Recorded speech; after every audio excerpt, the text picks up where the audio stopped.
શિયાળાની મોસમ બરાબર જામવાની સાથે જ શહેરમાં વિવિધ વિસ્તારોમાં આરોગ્યપ્રદ નીરો વેચાઈ રહ્યો છે।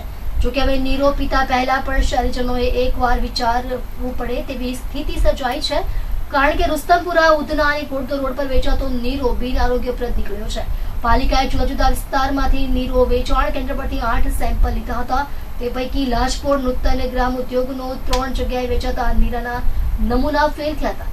શહેરીજનોને નીરાના સેવન થકી કોઈ આરોગ્યલક્ષી મુશ્કેલી ઉપસ્થિત ન થાય તે હેતુથી પાલિકાના ફૂડ ઇન્સ્પેક્શન વિભાગે 12 ડિસેમ્બરના રોજ 8 સ્થળોએ તપાસ કરી નીરાના 8 સેમ્પલ લીધા હતા। આ સેમ્પલની ચકાસણી માટે પાલિકાની પબ્લિક હેલ્થ લેબોરેટરીમાં મોકલી આપવામાં આવ્યા હતા। તે પૈકી 3 સ્થળના 3 સેમ્પલ ફેલ જતા સંસ્થા વ્યક્તિ સામે એડ્યુકેટિંગ ઓફિસર સમક્ષ ફરિયાદ દાખલ કરવામાં આવી છે।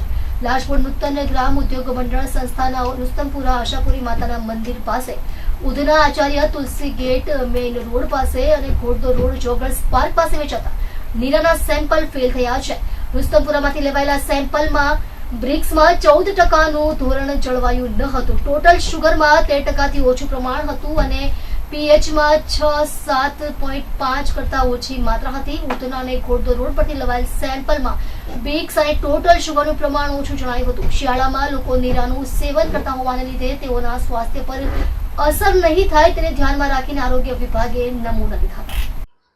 Deputy commissioner Shri health and hospital અને આરોગ્ય અધિકારી શ્રીની સીધી સૂચના અને માર્ગદર્શન હેઠળ સુરત મહાનગરપાલિકા વિસ્તારમાં નીરાનું વેચાણ થતું હોય છે। શિયાળામાં ફૂડ વિભાગના ફૂડ સેફ્ટી ઓફિસરો દ્વારા તેની તપાસણી કરવામાં આવેલી તેમજ નમૂના લેવામાં આવેલા હતા।